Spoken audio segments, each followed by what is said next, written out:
much, Thomas, and it's wonderful to chat to you today from sunny South Africa and share some of the work that we do. And a big thank you to you, Thomas, and the whole WABA team for all your hard work to make these conferences possible. They really are very valuable in moving hydrotherapy forward and sharing the developments in our field. I'm just going to try and share my screen now and start the presentation.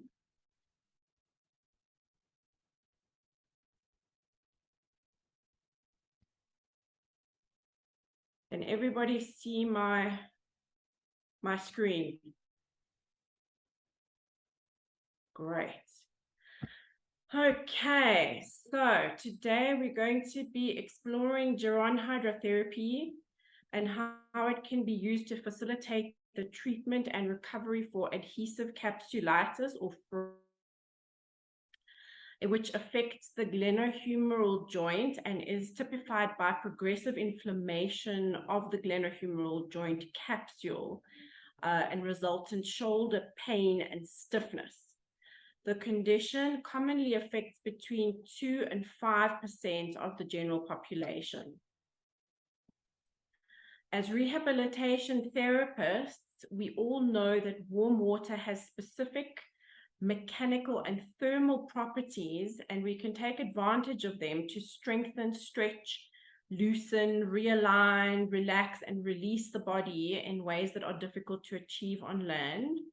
We also take advantage of the psychological benefits as the patient sees and feels a sense of accomplishment by doing things that are not possible for them to do on land yet.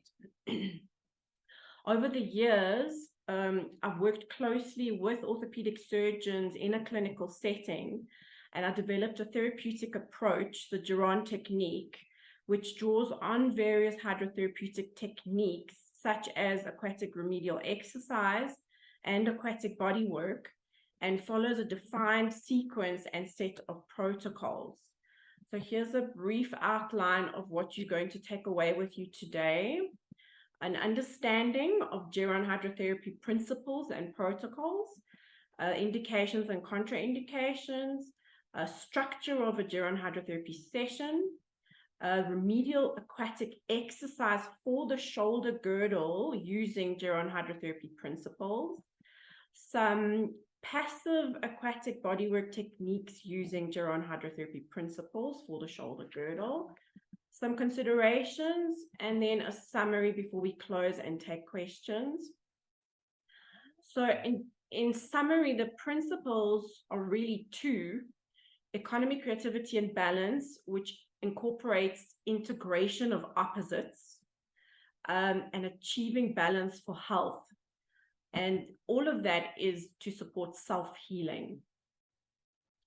So people often ask me how I got into hydrotherapy, and the answer is simple. I needed it myself and was blown away by how powerful it is. I was studying architecture at the time and came across an amazing therapist named Hilary Austin. At the end of my first session, my feet touched the pool floor, and I knew that my life would never be the same. I had come home, and for me, architecture was about solving problems with economy, creativity, and balance.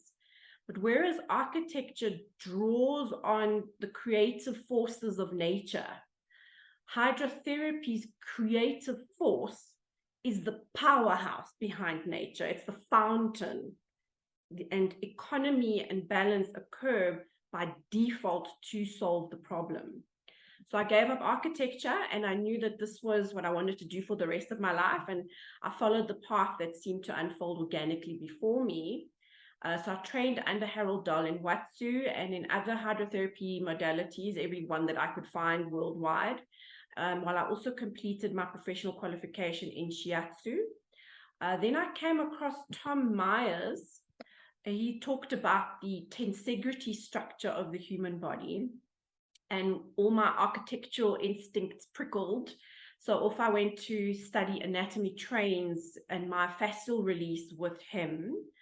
Many of the stretches and techniques that he used were also used in shiatsu, so it consolidated well with the tools in my toolbox.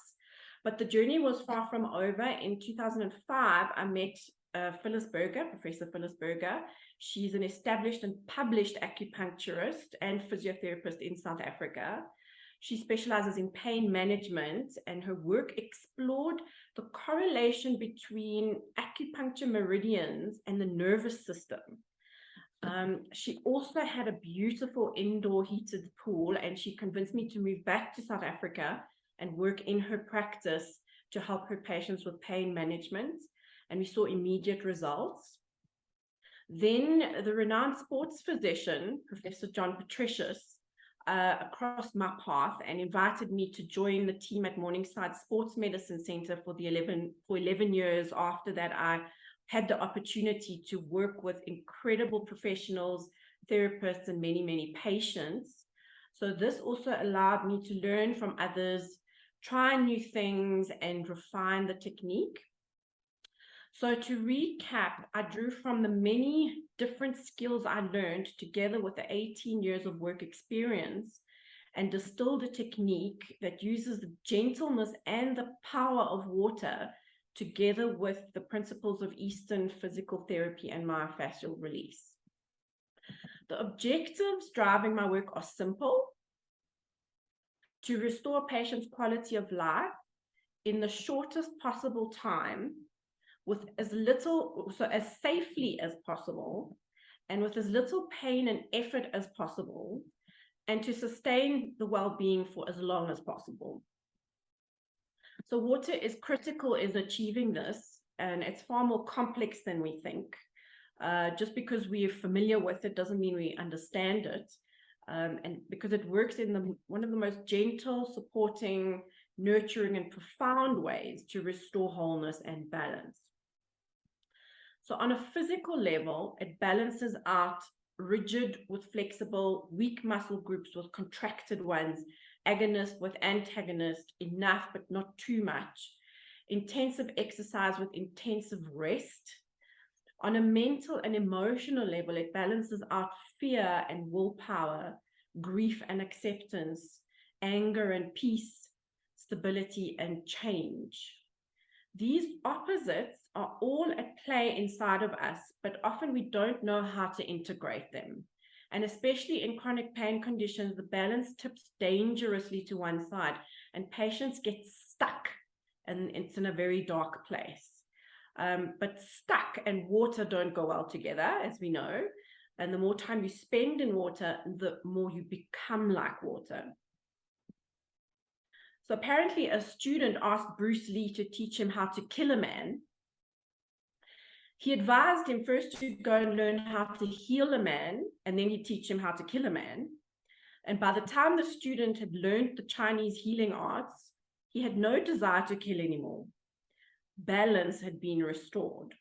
And that's why Bruce Lee was so good, because he fully understood the relationship and power of mastering opposites. In martial arts, by being like water, you flow, you use your opponent's power against them. Life is not about harming, and water is life. So coming back to the Eastern healing arts, without going into too much detail, there are a few concepts about water and the human body that need to be understood because they're integral to the protocols that I use. So when I was learning shiatsu, I was asked to set aside my scientific understanding of the way the human body works, because then I could grasp the principles that were being presented. Chi, meridians. I didn't like that because I was raised in a Greek household where science and Aristotelian logic were almost sacred. Was this some kind of ritualistic healing? Is there anything religious about it? Could it be harmful?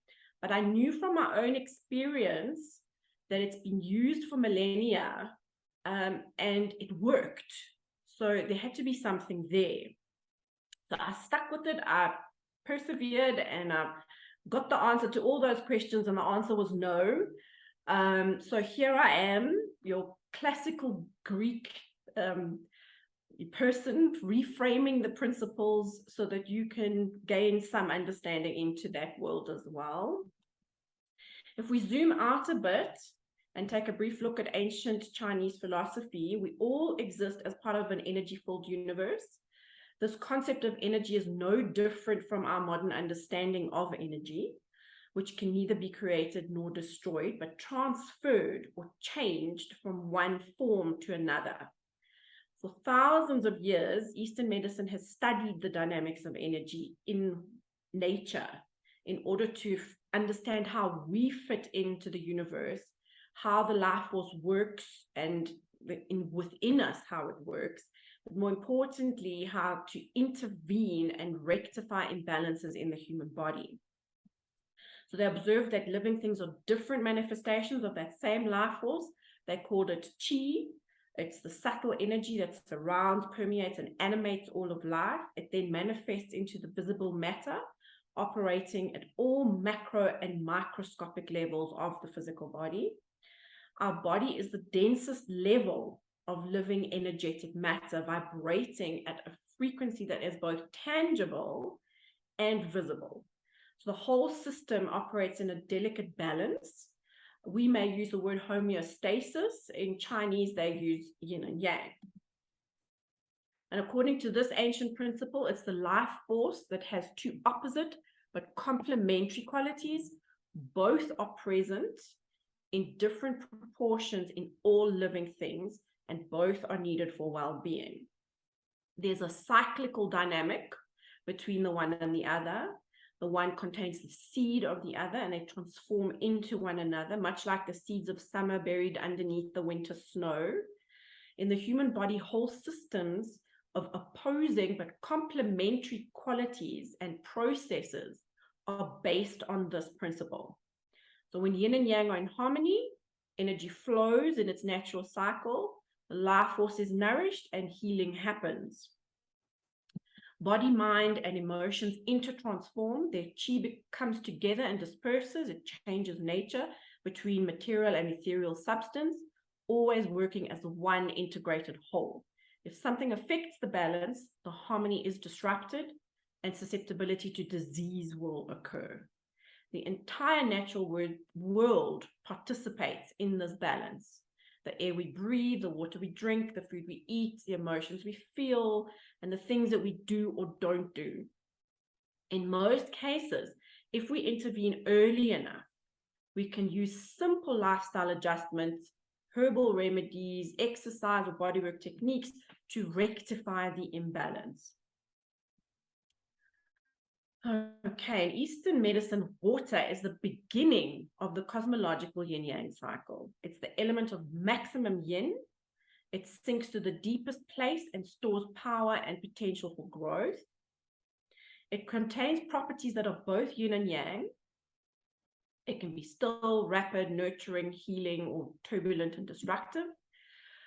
These properties are in opposition, interdependent, and intertransformational.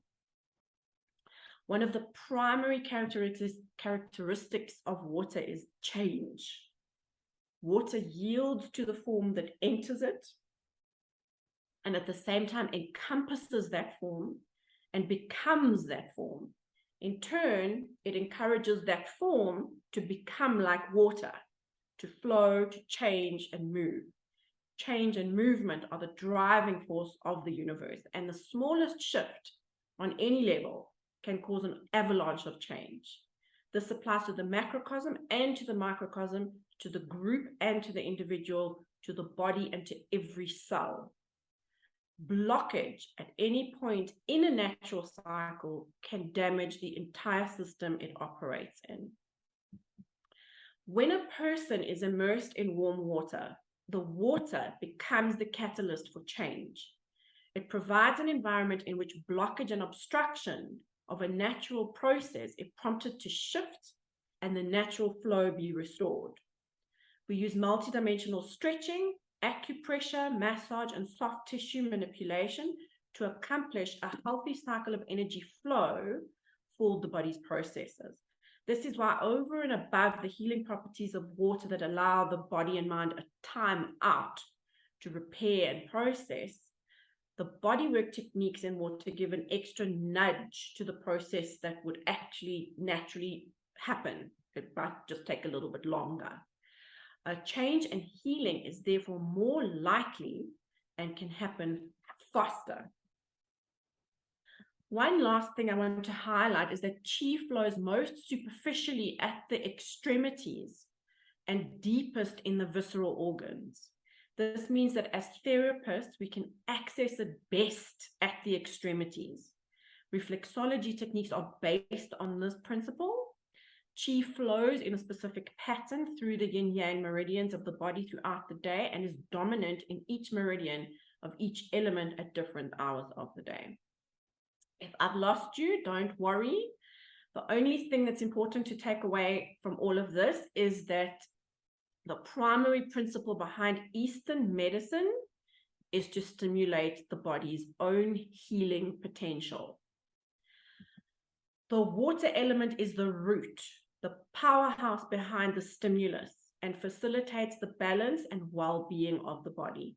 On every level, the body recognizes this environment as safe. We all spent 9 months in it. It calms the nervous system. We breathe more deeply and let go more. Its gentleness allows us to let go. But behind the gentleness is immense power, the power to drive change, and it goes deep into the strata of our being. When we incorporate this into a therapy session, we have a powerful tool that can trigger the body's own healing and long-term health. Okay, enough theory now. We're going to dive into the work itself. Today, we're focusing on the shoulder girdle and adhesive capsulitis because it responds so well to this form of rehabilitation. The shoulder girdle and its integration with the thorax and spine make it a very complex region to address. However, since most musculoskeletal conditions that present pain or stiffness benefit from the decompression that the aquatic environment provides, because movement and exercise is difficult or damaging on land, the shoulder girdle is so well placed to rehabilitate in the water. For many patients, mobility is chronically impaired, and the Geron hydrotherapy technique not only helps them manage their symptoms, it gives them hope because it gives them a window of freedom where things that were impossible yesterday are now possible, sparking the possibility that tomorrow they'll be relieved totally of their symptoms and return to a better quality of life. There are some contraindications. So if you have any of the following, you shouldn't get into the pool to protect yourself and others. The protocols, although we're focusing on the shoulder girdle today, the protocols and techniques I'll present do apply for the whole body. The session is all about economy and balance, as we discussed, achieving the most in the shortest possible time along the safest route without triggering setbacks and sustaining the results. I balance the active and passive work, so we usually do half an hour of remedial exercise and half an hour of body work. Intensive exercise requires intensive rest, yin and yang. Exercises are tailored to the specific needs of the patient on the day. There are exceptions, but for most patients, this combination yields the best results. I'm just going to try to start the video. Let me know if you can hear it. We start by creating an environment conducive to achieving the best results. So let's set the scene. The therapy pool must be private, indoors, well ventilated, and heated to a temperature of 34 degrees centigrade. It's called thermoneutral. It's warm enough to ensure the body's core temperature stays within the normal range, especially for patients who can't generate body heat through exercise. And it's cool enough to dissipate any heat generated from exercise. The body can stay in this temperature for extended periods of time and won't get too hot or too cold. Remember that water transfers its temperature into the body's tissues 25 times faster than air. If our body can't move well, we can't use exercise to warm up the tissues. But in a thermoneutral pool, we don't need a warm-up. Tissues are heated almost instantly and primed for exercise and mobilization. Saves a lot of time. Economy. For pain conditions, The uniform warmth has a sedative effect on nociceptors and triggers an immediate relaxation response from the sympathetic nervous system, giving the body a window where pain sensitivity is less. This deepens breathing, decreases guarding, and reduces muscle spasticity. The warmth works with buoyancy to achieve better range of motion. It also makes patients more receptive to massage, stretching, and body work when they're floating in a neutral position, and this helps release stiffness and improves mobility. It also works wonders for their mood and state of mind. Water quality is critical to keeping patients safe. 34 degrees can become a breeding ground for many unwanted strains of bacteria. In my experience, chlorine or bromine are the best sterilizing agents at this temperature, and their levels must be monitored daily. Outside the pool, the bathrooms and changing areas need to be accessible and heated.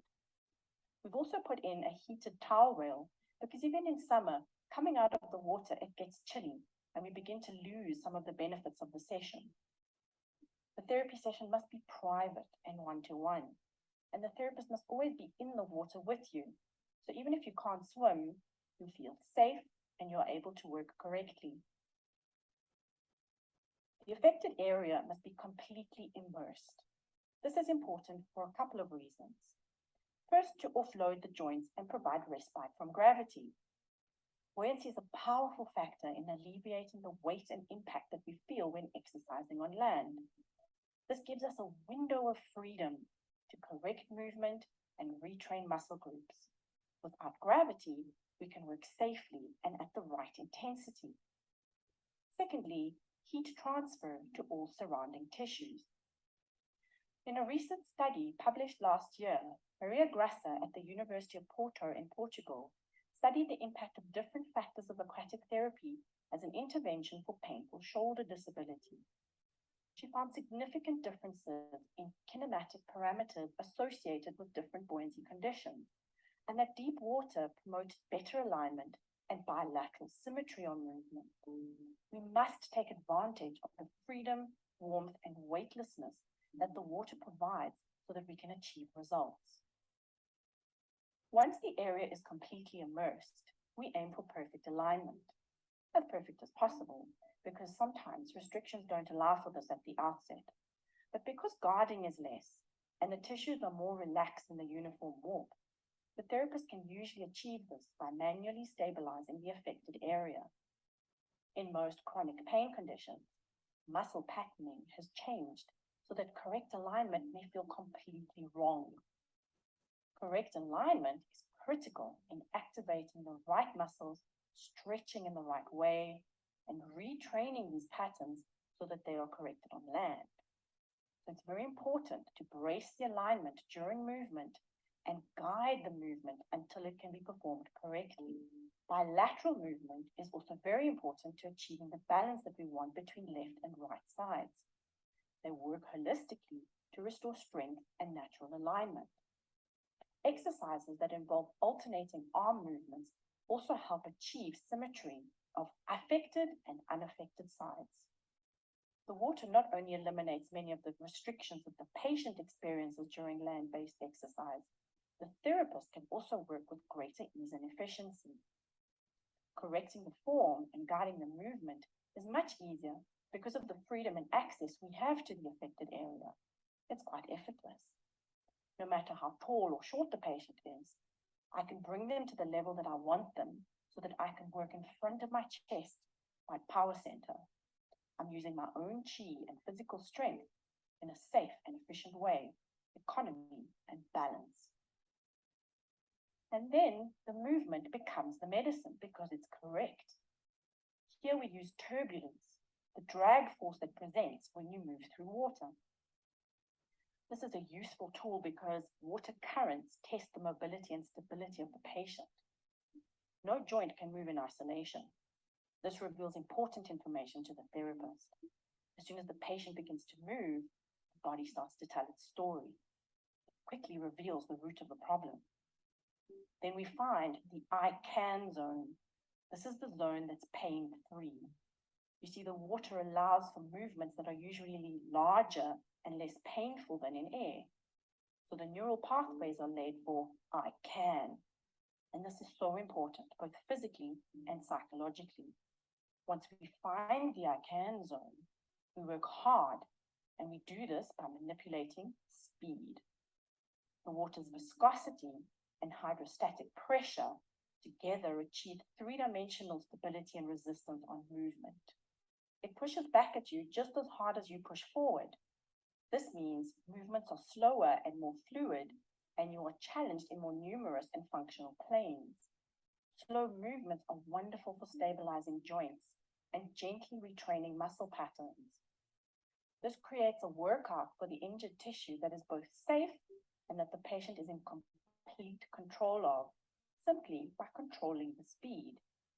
It meets them exactly where they need to be met on the day. If they double the speed, they quadruple the resistance, and this figure compounds exponentially. Sometimes movement is assisted because the patterns are such that the tissues need a reminder on how to work correctly. But for the most part, movement is resisted. Remember that the resistance is always in the opposite direction of movement. It means that when performing a circular movement, the resistance is also circular. For complex joints like the shoulder, this is hugely important and beneficial, especially for proprioception.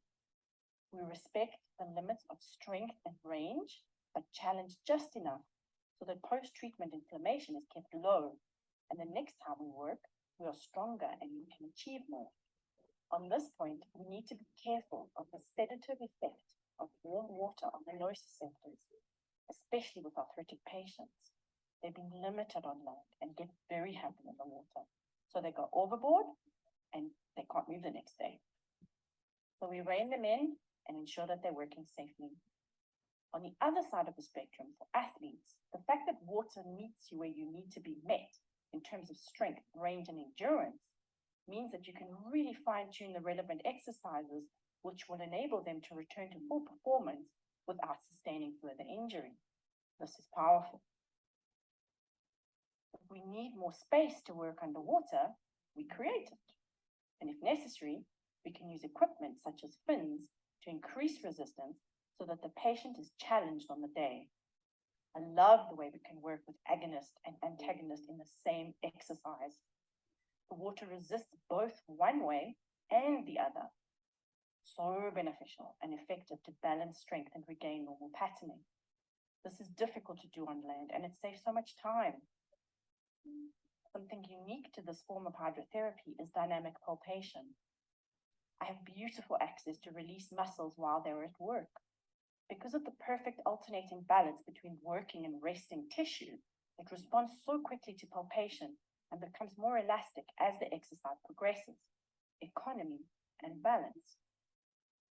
Then we stretch. I'm pedantic about correct alignment, so the therapist usually braces the area to ensure correct alignment throughout. Stretches are passive, where the patient is always in complete control of their stretch. This is important because guarding is less and relaxation is deeper. Here we prompt deep breathing, specifically a deep exhale for a deeper stretch. The buoyancy allows for easy correction, a warmth and relaxation response for greater elasticity. Stretching is a very important part of shiatsu. When animals stretch, they fully inhabit their body, prime their tissues for optimal performance, and stimulate the flow of chi. After the active work comes intensive rest. We float the patient with special floats under the head and under the legs, and ensure that no muscle groups at all are engaged, and the body is neutralized in the correct alignment. We designed a head pillow that provides this perfect natural alignment. It can be adjusted and can be used for all ages, head sizes, and neck lengths. Just as we ensured the correct form of an exercise in the active work, I'd like to stress that the correct alignment of the body in float is critical to achieve the results that we want. The more the patient relaxes, the greater access the therapist has to the body's tissues, the better the results. While floating, the patient also hears the most beautiful sound in the world, his own heartbeat. The warm water and the thump of your heartbeat helps you to return to yourself, to let go and disengage every single muscle in your body. In this deep state of relaxation, the mind is calmer, we let go of our preoccupations, and are reminded that the whole is greater than the sum of the parts. We are much more than our diagnosis or injury, however overwhelming and encompassing our condition has become. Some patients describe this as a womb-like experience. Others say it's the best thing since outer space. It's about letting go. When we let go, we float, we are carried, we submit to gentleness. This is the key to unlocking the power of the water, the power of our own healing. We just float. Nothing else is required of us. We inhabit the present. We become like water. The therapist is now able to access the body three-dimensionally and can work with relatively little effort to apply specialized bodywork techniques which massage and mobilize in ways almost impossible on land.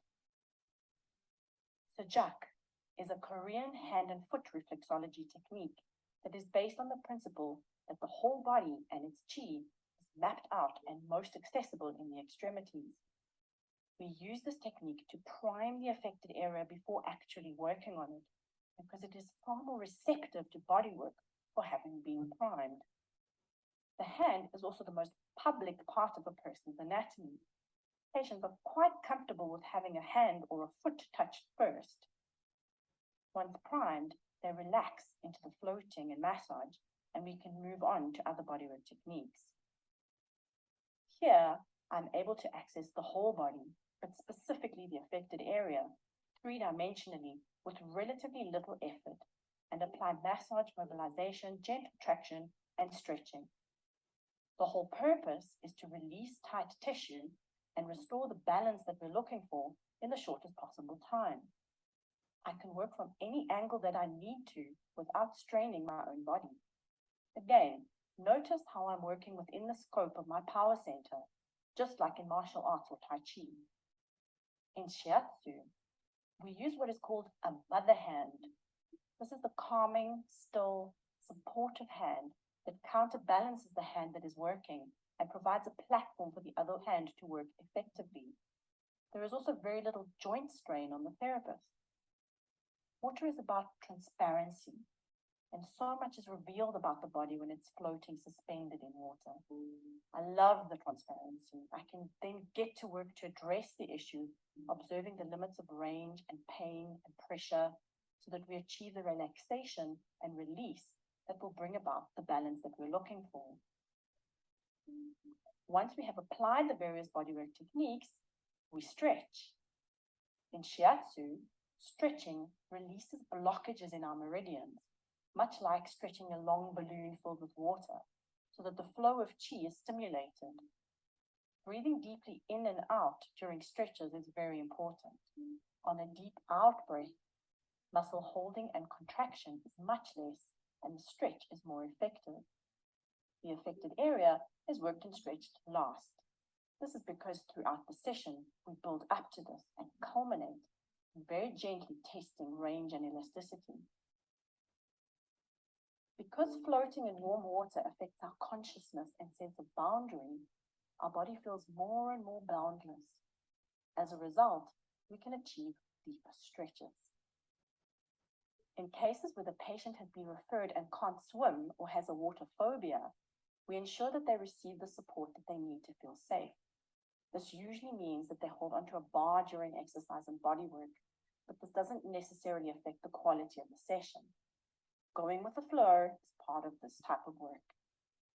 There is a distinct structure in the protocols that we apply, but within it, there is lots of room for creativity and improvisation.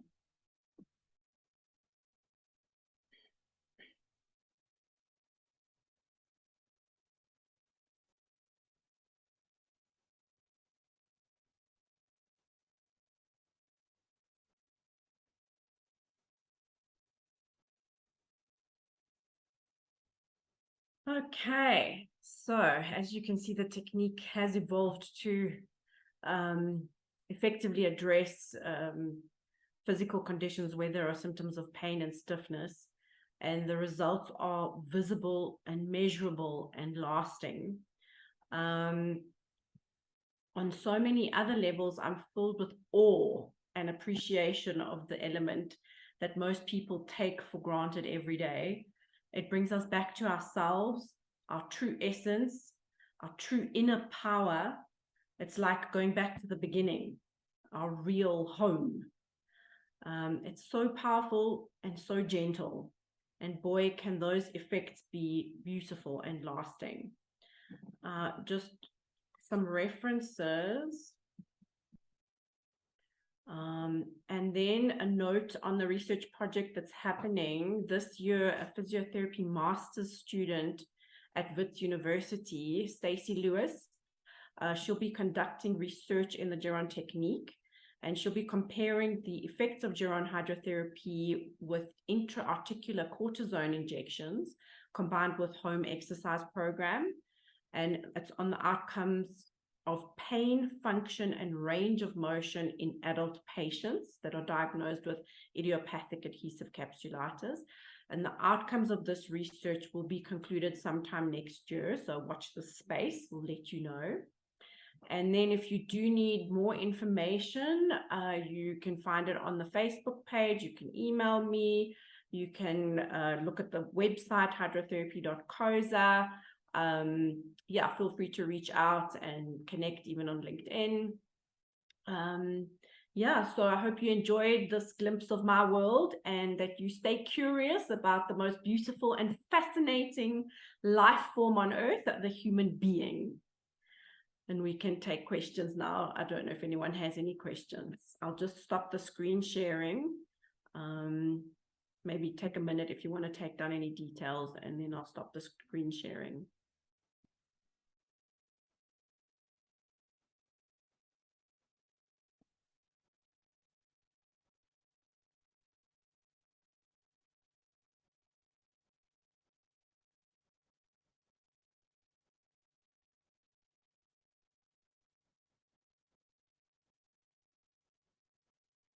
Anyone have questions?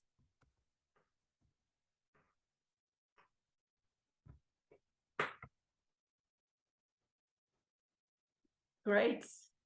From Jeanette. It's a pleasure.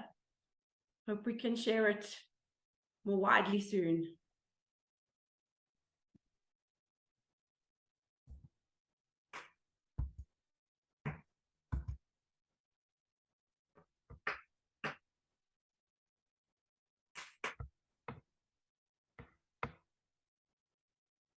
Asia, Natalia. I think Colin has a question. Yeah, hi, Maria. Thanks for the presentation.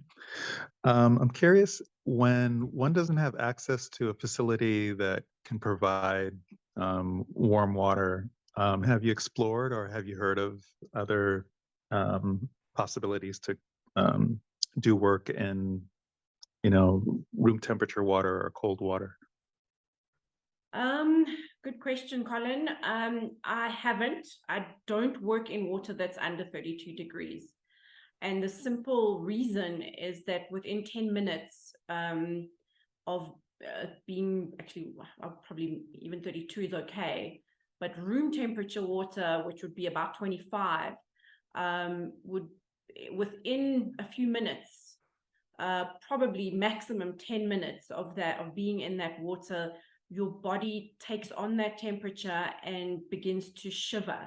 So with a person that has a condition like adhesive capsulitis, where cold is totally contraindicated, and there's a lot of contraction in the tissues, the temperature of the water is going to exacerbate the condition and not assist in relieving any of the symptoms. So if my water temperature does go below 32, I cancel sessions. I hope that answers your question.